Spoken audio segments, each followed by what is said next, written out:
డిమాన్ పవన్ వాళ్ళ నాన్నగారు దుర్గాప్రసాద్ గారు మార్చి 10న మృతి చెందారు. ఆయన అంతిమ సంస్కారాలను ఈ రోజే నిర్వహించారు. డిమాన్ పవన్ వాళ్ళ నాన్నగారితో ఉన్న బాండింగ్ ఎమోషనల్గా ఒక పోస్ట్ రూపంలో పోస్ట్ చేశారు. నాన్న, మీ ప్రేమ మరియు ఆశీర్వాదాలు ఎల్లప్పుడూ నాతోనే ఉంటాయని నాకు తెలుసు. Rest in peace daddy. ఈరోజు నేను ఇలా ఉన్నానంటే అంతా మీ వల్లే. మీ మార్గదర్శకం వల్లే నేను ఇలా ఉన్నాను. మీరు నా తండ్రి మాత్రమే కాదు, నాకు గురువు మరియు నా ఫ్రెండ్ కూడా. నా జీవితాన్ని మీరు గర్వపడేలా చేయడానికి నేను ప్రయత్నిస్తాను నాన్న. I love you for ever అంటూ ఎమోషనల్ పోస్ట్ని పోస్ట్ చేశారు డిమాన్ పవన్.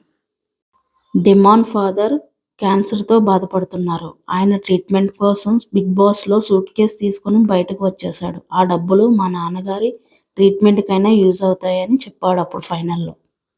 డిమాన్ వాళ్ళ ఫాదర్ని చూడడానికి రీతు మరియు ఇమ్ము ఇద్దరూ వచ్చారు హైదరాబాద్ నుంచి. బాధలో ఉన్న డిమాన్ని రీతు మరియు ఇమ్ము ఇద్దరూ ఓదార్చారు. రీతు, ఇమ్ము ఇద్దరూ కూడా చాలా ఎమోషనల్ అయ్యారు.